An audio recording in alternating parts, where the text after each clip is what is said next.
أعوذ بالله السميع العليم من الشيطان الرجيم بسم الله الرحمن الرحيم الحمد لله رب العالمين والصلاة والسلام على رسول الله الكريم الحمد لله وكفى والصلاة والسلام على نبي الله المصطفى على الله نتوكل وبه نستعين ولا حول ولا قوة إلا بالله العلي العظيم رب اشرح لي صدري ويسر لي أمري واحلل عقدة من لساني يفقه قولي أيها الآباء الكرام أيها الإخوة الأفاضل أيتها الأخوات الكريمات السلام عليكم ورحمة الله تعالى وبركاته وبعد الأسبوع اللي فات حكينا على قصة أصحاب الأخدود. La semaine dernière, on a parlé de l'histoire de Ashab al-Ukhdud. Al-Ukhdud, on a dit, c'est la frontière qui est entre, si vous voulez, le Yémen et l'Arabie Saoudite.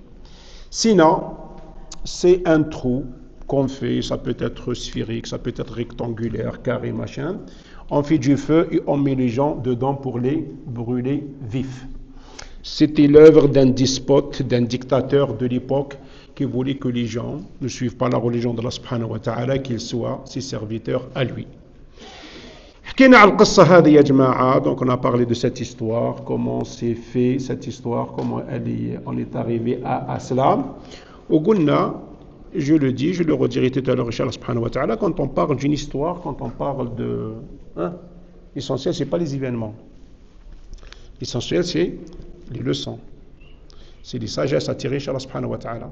Comment on profiter de cela. Sinon, Allah subhanahu wa ta'ala nous parle de cette histoire. Toute une sourate, qui est la sourate Al-Buruj, ça parle de cette histoire-là. Pourquoi Allah nous a raconté l'histoire de Al-Baqarah, la vache? Pourquoi? C'est pour les enseignements. Donc si je vais lire moi le Coran comme étant un livre d'histoire, j'avance pas. Problème, aujourd'hui on n'avance pas parce qu'on ne lit pas le Coran comme il se doit d'être lu. Oui, il y a des gens qui connaissent l'ahkam, qui connaissent, voilà, masha'Allah, qui connaissent toutes les lectures possibles et imaginables, mais sauf que l'essentiel n'est pas là. L'essentiel, c'est qu'est-ce qu'il y a dans le Coran al-Karim, Inch'Allah subhanahu wa ta'ala. Donc cette histoire, elle regorge d'enseignements et de leçons et de sagesse, Inch'Allah subhanahu wa ta'ala. Et la première, c'est tarbiyat al-awlad. C'est l'éducation des enfants. On parle tout le temps, Yajma'a, de ça. Et d'ailleurs, c'est la plus grande de nos missions, c'est la première de nos missions. أول مهمة أول وظيفة تاعنا هي تربية الأولاد بإذن الله تبارك وتعالى. كيفاش هذا الغلام رباه هذاك الراهب باش يكون عنده tout ce rôle-là إن شاء الله سبحانه وتعالى. Donc il y a toute une dictature qui est partie à cause de quoi? D'une éducation d'un enfant. غلام تربى على الدين تربى على كلام الله سبحانه وتعالى. Le résultat, c'était ça, بإذن عز وجل. Donc, à Jama'a, on dit toujours que la plus grande des missions qu'on a, c'est l'awlad, c'est les enfants. On dit باللي أمانة ونقولوا أمور كثيرة. D'ailleurs, le Coran الكريم يقول يا أيها الذين آمنوا قوا أنفسكم وأهليكم. C'est pas une question personnelle. Mais قلت لكم احنا اليوم le contraste il est terrible. تدخل دار تلقى الإنسان صاحب الدار ما شاء الله السيفين تاعو 150 حجة 200 عمرة ماشي je sais pas quoi المسجد صلاة الفجر قيام الليل الاثنين والخميس وكذا إلى غير ذلك. Mais à la maison tu ne sens même pas l'odeur de l'islam. Les oulad comment ils sont, les filles comment ils sont. Moi je vous ai dit une fois pour faire un mariage, je suis allé pour faire un mariage et je rentre et à un moment donné قلت لهم راح نديروا الفاتحه قالوا لي هاي الطابله هذه جينا داخلين باش نقعدوا في طابله je passe par une table il y avait de l'alcool et j'appelle le hadja que je connaissais très très bien. Quel hadja, c'est quoi ça? C'est pour faire plaisir aux amis de mon fils. C'est l'islam. Hadja, c'est une hadja comme c'est 150, j'exagère, mais là, sur son CV, au moins 10 hajjat, moi je peux les attester, il n'y a pas de problème. Et peut-être plus, peut-être elle est allée avant que je la connaissais. Moi je la connaissais au marché aux puces, quand j'étais au marché aux puces. Non, c'est pour faire plaisir à. Mais quel plaisir, tu es en train de lui gâcher son mariage. On ne vous a pas parlé de la salle, on ne vous a pas parlé de ci, de cela, mais au point on arrive avec de l'alcool, fait le wahd. Non, il y a jamais. Et pourquoi il y a ce problème-là? Parce que nous, on comprend mal ce que ça veut dire l'éducation des enfants. Ce qu'on est en train de faire, Jama'a, c'est الرعاية على الأولاد. Si tu considères que habiller ton fils, lui procurer un toit, le loyer, que le soigner quand il est malade, ça c'est l'éducation, on se trompe. On se trompe. تربية الأولاد مش نوكلوهم ونشربوهم ونديوهم ليكول ونجيبوهم ونماركيه في كلوب دو فوت ونسلك عليه 300 € de licence. Non, c'est pas ça. C'est pas ça يا جماعة. وفرحانين يقول لك أنا وليدي الحمد لله il manque de rien du tout. Là, il manque de rien du tout, peut-être matériellement. Il y a des gens qui manquent énormément de mon point de vue matériel, mais alhamdoulilah, Rabbil Alamin, ce sont des sommets. Ce sont des sommités sur tous les plans, que ce soit religieux, que ce soit dans la vie. كاين ناس والديهم ما عندهمش وما داروش بصح تلقى حافظ القرآن ولا حافظ ملتزم ما شاء الله في القراية نتاعو ناجح وكذا إلى غير ذلك. Donc c'est quoi l'éducation des enfants يا جماعة؟ Il faut qu'on en parle, Inch'Allah subhanahu wa ta'ala. Je vais vous dire 2 mots, Inch'Allah, mais il faut revenir, voilà, on ne peut pas dire, hein, لازم حتى يجيو أصحاب السمو, je sais pas qui, parce qu'à 10 personnes comme ça, si on est déjà 1h moins quart, et voilà, on est même pas au nombre des gens qui ont l'habitude de venir salat al-asr dans le had. Dans le had, في العصر, on est comme ça, جماعة. Voilà, on a dit Jumu'ah, on est comme ça, si. Alors, salat al-fajr, on est combien? Hein? Une trentaine? Masha'Allah. Il y a combien de personnes sur salon? 30 personnes fait salat al-fajr, fait salon, c'est... Ouais. Juste 2 mots, donc l'éducation des enfants, c'est pas nous que l'on charbon. C'est pas le lebso. C'est pas je le ramène en vacances, ou là je suis avec lui, ou je lui fais si plaisir, ou كذا إلى غير ذلك. تربية الأولاد يا جماعة أولا c'est surtout les valeurs que je dois donner à mon fils, à mes enfants, Inch'Allah subhanahu wa ta'ala. القيم المبادئ المدها الأولاد إن شاء الله سبحانه وتعالى. Et nous on se trompe parfois. أنا نقول لوليدي ما تكذبش, أنا نقول كذا بعد, mais ça c'est général يا جماعة. Ça c'est général. Tu crois toi que Gauri, un non-musulman, il ne dit pas à son fils ne ment pas, ne vole pas, ne triche pas? Est-ce qu'il n'y a que le musulman qui ne ment pas? Potentiellement, tu vois. اليوم الكذب هو في بيوت الله وكاين ناس تكذب في بيوت الله وناس تشهد شهادة الزور والعياذ بالله. Est-ce qu'il y a que le musulman ou le non-musulman qui dit à son fils ne vole pas? Même le non-musulman dit à son fils ne vole pas, ne fais pas ça, ne fais pas ça, sois honnête وكذا إلى غير ذلك. ساعات تلقى مسلمين يديروا حوايج اللي un non-musulman ما يديرهمش. Donc quand on parle de valeur, c'est pas uniquement de le dire. C'est vraiment الربيوه على هذا الأمر بإذن الله تبارك وتعالى. ربيوا على هذا الأمر. تعرفوا قصة النبي عليه الصلاة والسلام, كان مع امرأة وقالت لوليدها تعالى أعطيك, viens pour te donner quelque chose. النبي صلى الله عليه وسلم وش يقول لها? Vraiment tu avais l'intention de lui donner quelque chose? قالت له oui يا رسول الله, j'avais l'intention de lui donner 2 dates. J'avais que 2 dates, je vais lui donner sans goûter. Voilà. قال لها أما أنك لو لم تعطيه لكذبت عليه. Ça veut dire quoi? La morale de cette histoire, c'est quoi? C'est que tu es en train de lui apprendre à mentir. Donc, à nos enfants, il ne faut pas mentir. Mais dans la pratique, on les éduque à mentir. Quand le téléphone sonne, on le dit tout le temps, cet exemple. Et tu dis à ton fils, non, ne réponds pas, machin, je sais pas quoi. Voilà. Ou bien dis-lui qu'il n'est pas... Ça, c'est on est en train de apprendre à nos enfants de mentir. Donc la première des choses dans l'éducation, c'est quelles sont les valeurs que je dois transmettre à mes enfants, Inch'Allah Azza wa Jal. Et ne dites pas que nous sommes le seul détenteur de ces valeurs-là. Nous sommes comme des non-musulmans qui sont honnêtes.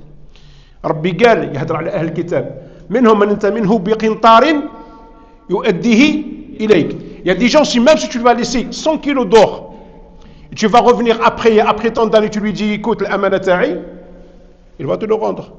Il ne va pas prendre ne serait-ce qu'1 gramme. Dis-nous, honnête. Il y a des gens qui sont honnêtes, ajma'a. ومنهم أنت منه بدينار لا يؤدي إليك كما عند المسلمين. Il y a des musulmans pour 1 centime, et voilà. Pour 1 euro, voilà. Il te ment sur ça, aucun des musulmans, bien sûr, même le dernier, il te doit le donner. C'est pas la même chose pour les autres. Mais comment transmettre ces valeurs? C'est ça l'essentiel. C'est ça l'essentiel, les jama'a. C'est comment on doit transmettre ces valeurs-là, Inch'Allah subhanahu wa ta'ala. Donc la première des choses, écoute, comme je reviendrai, Inch'Allah subhanahu wa ta'ala, quand on parlera de l'éducation des enfants, pourquoi pas à la rentrée scolaire, au mois de septembre, Inch'Allah. Et la deuxième des choses, c'est que dans l'éducation, on a besoin de donner à nos enfants des modèles et des exemples. لازم يكون عندهم قدوات أمثلة يحتذون بها بإذن الله تبارك وتعالى. اللي ما عندوش قدوة ما يقدرش. دايوغ الناس بكري قال لك من لا شيخ له فالشيطان. Quand on parle d'enseignement, يقول لك اللي ما عندوش شيخ يقريه وكذا بعد شكون الشيخ نتاعو؟ سي كي سون enseignant سي الشيطان والعياذ بالله. Si dans la science tu as besoin d'un cheikh, de quelqu'un qui va t'apprendre, alors dans la vie tu as besoin d'un exemple, d'un modèle que tu dois suivre, Inch'Allah subhanahu wa ta'ala. Et sur ça on est défaillant. Ah mais là on est défaillant. Il suffit à bon, ça, la saison sportive est finie.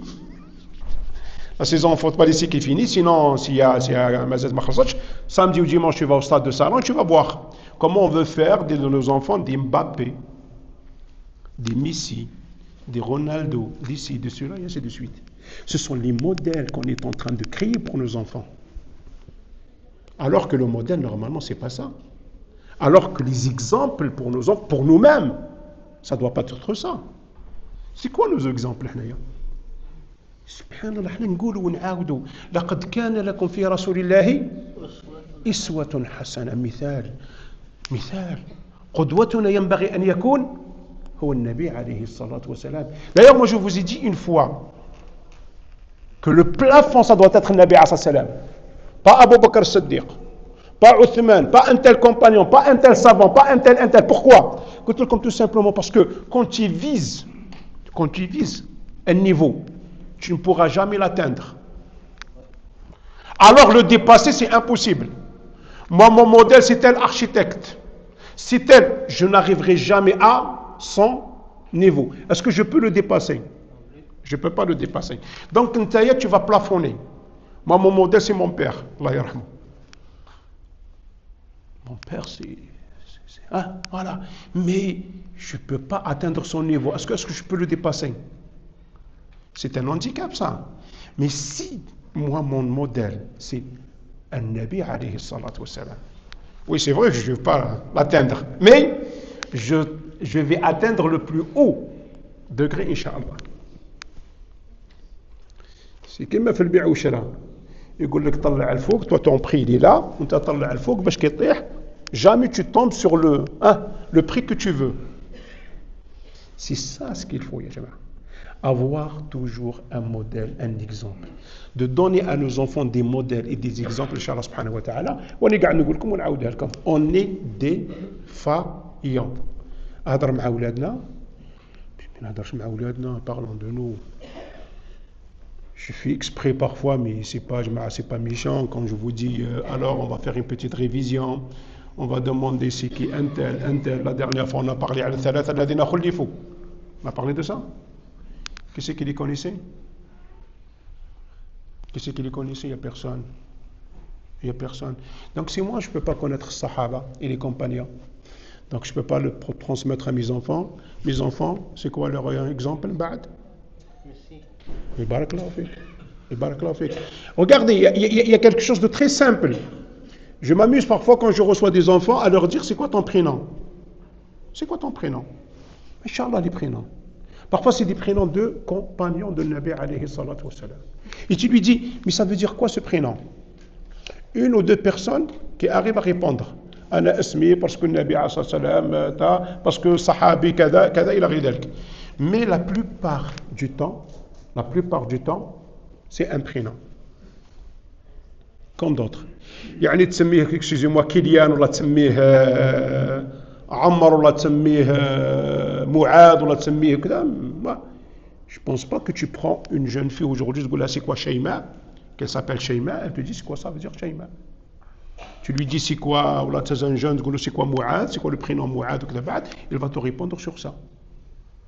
Donc on est en train de donner. Alors que normalement, que normalement, quand je lui donne un prénom, c'est que je veux créer pour lui un modèle, un exemple. قدوة يقتدي بها بإذن الله تبارك وتعالى. Donc, les modèles هذو ما كانش. Il n'existe pas. Que ce soit dans la vie de tous les jours, que ce soit dans la religion. Dans la vie de tous les jours, on veut faire quoi de nos enfants? On veut faire quoi de nos enfants? Quelqu'un subhanallah, qui se sacrifie pour les vacances de ses enfants, il ne peut pas se sacrifier pour du soutien scolaire. Pour du soutien scolaire. On était en période de bac, ربي إن شاء الله ينجح الوليدات اللي ولادنا اللي قاعدين يعقبوا في الباك إن شاء الله يا رب العالمين. Il ne le sait même pas. Il ne le sait même pas. Quelqu'un qui te dit, ouais, mon fils, il a eu son bac. Oui, qu'est-ce qu'il va faire après? Il s'en sait, il a eu son bac. Pardon? Son bac? Il stagne au bac, il plafonne au bac, mais il n'y a pas autre chose à faire. Il n'y a pas autre chose à faire. Subhanallah. On ne parle même pas de ça. On ne parle même pas de ça. Et je suis sûr que si demain on va dire, on va faire un petit fonds pour les étudiants qui n'ont pas les moyens et qui vont faire, je ne sais pas moi, des grandes écoles, parce que ça coûte cher, ça coûte cher. On va aider des enfants aujourd'hui pour faire l'INSA. Moi, je connais des amis qui ont des enfants qui sont sur Paris ou Kdakbad, ils souffrent. Ils se saignent. Pourquoi? Pour ça, parce que ça coûte cher. Quand il y a 2 enfants qui font médecine, c'est pas facile. Quand il y a un enfant qui fait grande école polytechnique ou je sais pas quoi, à Lyon, ou là, à Marseille, ou là, à Grenoble, c'est pas la même chose. Si demain on va dire on va faire un petit fonds pour ces gens-là, et d'ailleurs on parlera de ça, quand on parlera de zakat. Les mentadfa zakat, à qui tu dois donner ta zakat? À qui tu dois donner ta zakat? Il y a des gens qui vont sur la mosquée, oui, quand on est dans la construction d'une mosquée, oui, il n'y a pas de problème. Mais qui sait, pourquoi tu la donnes à la mosquée? Pourquoi tu la donnes à la mosquée? Mais pourquoi tu ne la donnes pas à ces gens-là? Ah non, c'est pas mon fils. Il a dit, pourquoi zakat, on peut la donner à des étudiants? Pour faire. Bien sûr, tu peux la donner à des étudiants. Mais bien sûr, tu peux la donner à des étudiants. Wallahi, la ilaha illahu. Il y a 2 jours, il y a un téléphone. Le téléphone, il sonne. Et je vois un numéro, je réponds pas. Quand là, je vais répondre. Allô, oui, salam alaikum. Cheikh, il me dit, tu te souviens de moi? C'est qui? Il me dit, c'est Makaram, je t'appelle de Paris. Oui, il était étudiant à Marseille. Il est venu de Tunisie. Il était étudiant à Marseille. Ensuite, il a fait son doctorat. Il est parti au Qatar. Et maintenant, il travaille au bureau du FMI. Du FMI, le Front monétaire international, à Paris. Il m'a dit, Cheikh, est-ce que je peux te rendre service? Je dis, écoute, moi j'ai ton numéro de téléphone, Inch'Allah subhanahu wa ta'ala. S'il y a des gens sur Paris qui ont besoin de toi, on verra, Inch'Allah. Et cette personne, elle était aidée par qui? Par la mosquée. Mais regarde, il est venu de Tunisie, il n'avait rien du tout. C'est un étudiant qui est venu comme ça, il a un baba au Tunis, ou qui a dit, bon, je suis tunisien parce qu'il est tunisien, je ne peux rien faire pour ça. Mais pour vous dire que, parce qu'il y avait un petit fonds à la mosquée, on les aidait avec ça pour le faire. Il est un cadre au FMI. Je dis, alhamdoulilah, déjà que tu as réussi, tu as pensé à moi.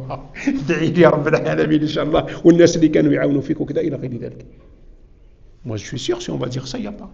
Et ça va créer, et ça va aider à créer ces modèles pour nos enfants.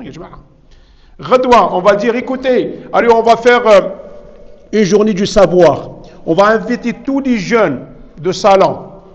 Et on va inviter même les enfants pour leur dire, écoutez, vous pouvez être comme eux. Parce qu'il y a une من ولادنا اليوم يا جماعه يظن باللي la réussite n'existe pas. يقول لك انا ما نقدرش ننجح. Est-ce que je peux être oui, bien sûr, tu peux être ce que tu veux. Tu peux être médecin, tu peux être professeur, tu peux être ingénieur, tu peux travailler à la NASA, tu peux travailler à l'agence spatiale. Il te manque quoi? Il ne manque quoi pour réussir? Il ne manque rien du tout. Et ça, on peut le faire. On insiste à la salat al-tarawih أكثر من الشيء هذا. On insiste à la salat al-tarawih أكثر من الشيء هذا. Alors que normalement, ça aussi, c'est. Imagine Radoua dans une salle à salon, voilà, avec 20 ou 30 universitaires qui vont venir exposer leurs travaux, et l'oulad ychouffou fihom. Ah, il dit, moi aussi, je veux faire comme lui. Ah, moi aussi, je veux faire comme lui. Au lieu de voir la Coupe du Monde des clubs, moi je vais faire comme Mbappé ou là, comme Neymar ou là, comme je ne sais pas qui, je vais faire comme celui-là. Et c'est ça qui va aider à créer des modèles à nos enfants, Inch'Allah subhanahu wa ta'ala. Donc deux choses essentielles pour le moment du Maha. Un, ce sont les valeurs et comment les transmettre, Inch'Allah subhanahu wa ta'ala, à nos enfants, et surtout de donner à nos enfants des modèles et des exemples, Inch'Allah. Et on a des exemples à donner, Inch'Allah tabaraka wa ta'ala. حاجة ثانية مهمة جدا. C'est quoi la notion de la victoire et de la défaite? مفهوم الخسارة والانتصار. نحن في معركة. Il y a des gens qui considèrent que victoire, ça veut dire quoi? Ça veut dire que tu dois exterminer ton ennemi, tu dois prendre sa terre, machin, je sais pas quoi, et ainsi de suite. C'est pas ça, c'est pas ça. مفهوم الخسارة مفهوم الانتصار لازم كذلك المسلم يحطه في راسه. D'ailleurs, لما نتكلموا على الخسارة والانتصار لازم نعرفوا حاجة مهمة جدا. وما النصر إلا من عند الله. إن ينصركم الله فلا غالب لكم. وأخرى تحبونها نصر من الله. Quand on parle de victoire, c'est pas la force que tu as. Tu peux détenir un arsenal nucléaire ou tu peux être voilà. Non, c'est pas ça qui te fait gagner. Tu peux avoir une armée de 5 millions, de 10 millions de combattants préparés, machin, je sais pas quoi, et ainsi de suite. Mais an-nasr min indi, c'est Allah li yansur. Tu peux avoir tout ça et Allah Azza wa Jal retarde la victoire.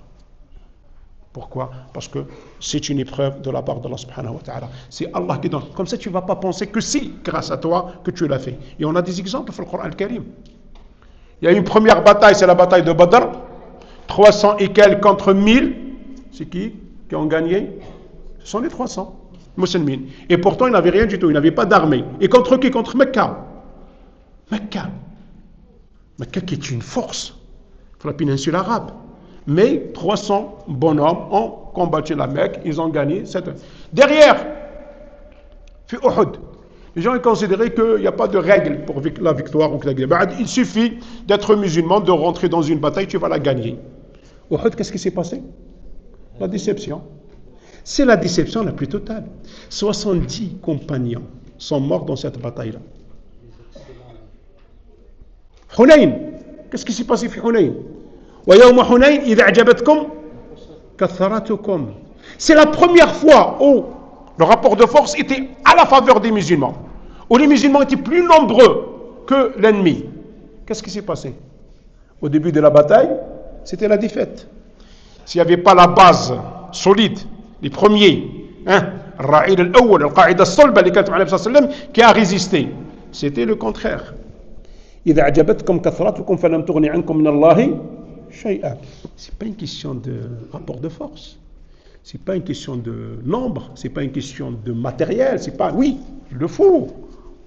Je le dis tout le temps et je le dirai tout à l'heure, c'est une question de asbab. Il faut les asbab, il faut les causes. Mais il ne faut pas compter sur ces causes-là. C'est pas parce que tu es armé jusqu'aux dents que tu vas gagner la bataille. Non, c'est Allah subhanahu wa ta'ala. Et de deux, il faut comprendre ce que ça veut dire une victoire et ce que ça veut dire une défaite. Donc une victoire, c'est pas uniquement tu prends le terrain à l'adversaire ou à l'ennemi. Non, là, il va te prendre. Mais ça peut être...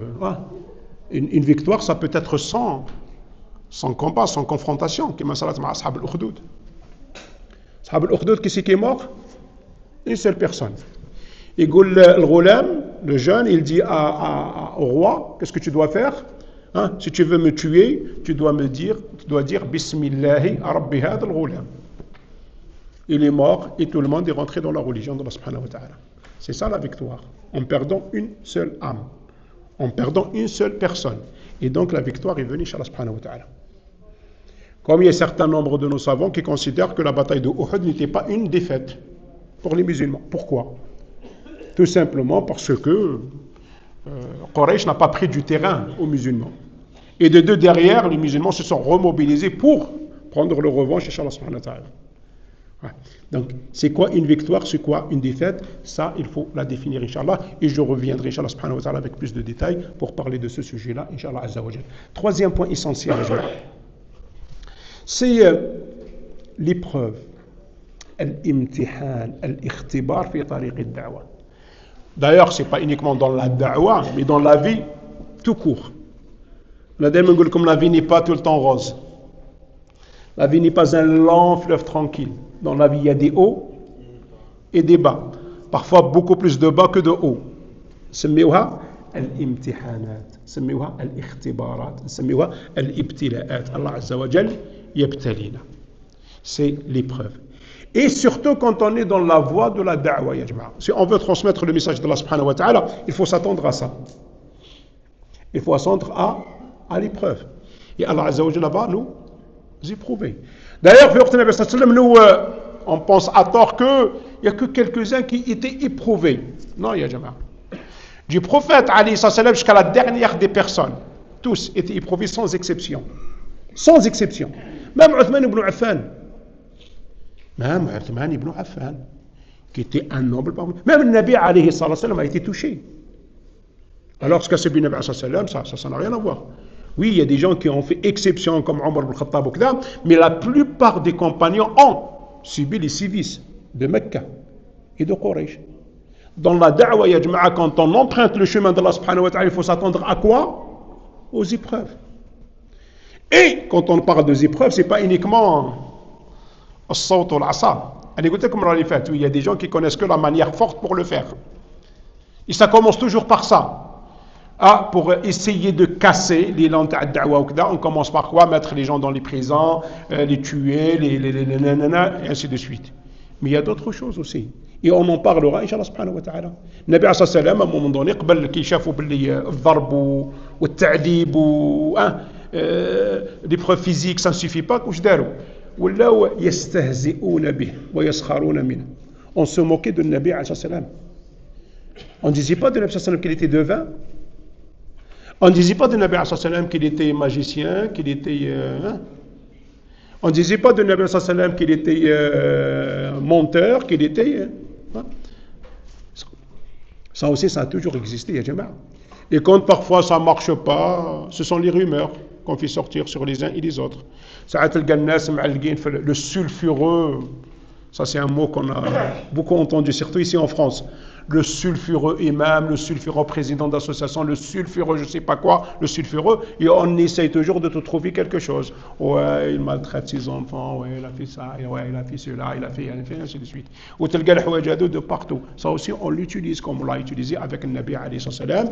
Et l'épreuve de l'ifk, la calomnie dont a été victime notre mère Aïcha radiyallahu anha, ça fait partie de ça. Donc Nabi sallam n'a pas échappé à cela. Donc nous aussi, on peut ne pas échapper à cela, ya jama'a. Donc on peut parler de nous. Tel président ici, tel responsable de la mosquée ici, tel responsable d'association ici, ainsi cela. Ça existe, ya jama'a. Donc لازمنا نحطوا في رسالة باللي كاينة حاجة اسمها الابتلاء، الاختبارات، الامتحانات, surtout dans la voie de la da'wa, Inch'Allah tabaraka wa ta'ala, et prenez l'exemple des prophètes et des messagers. C'est pour cela qu'il y a quelque chose qu'on doit avoir, c'est as-sabr. As-sabr, la patience. La patience, on a besoin de partout. On a besoin de partout, même pour venir le Jumu'ah. Avec une canicule pareille, avec un imam li tawel, on a besoin